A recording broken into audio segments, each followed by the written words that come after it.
ఎక్కడికి వెళ్తున్నారు? మేము యేసును తప్పకుండా చూడాలి. కానీ అక్కడ స్థలం లేదు. ఈయన నడుము నుండి కిందకి పక్షవాతంతో ఉన్నాడు. ఇతను నిలబడలేడు.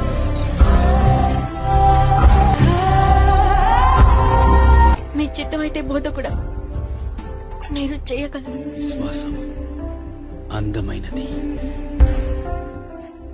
కుమారుడా, ధైర్యం తెచ్చుకో. నీ పాపాలు క్షమించబడ్డాయి. నేను మిమ్మల్ని అడుగుతున్నాను, ఏది చెప్పడం సులభం?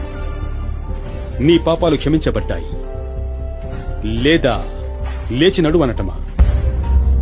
ఏదైనా చెప్పడం సులభం కదా.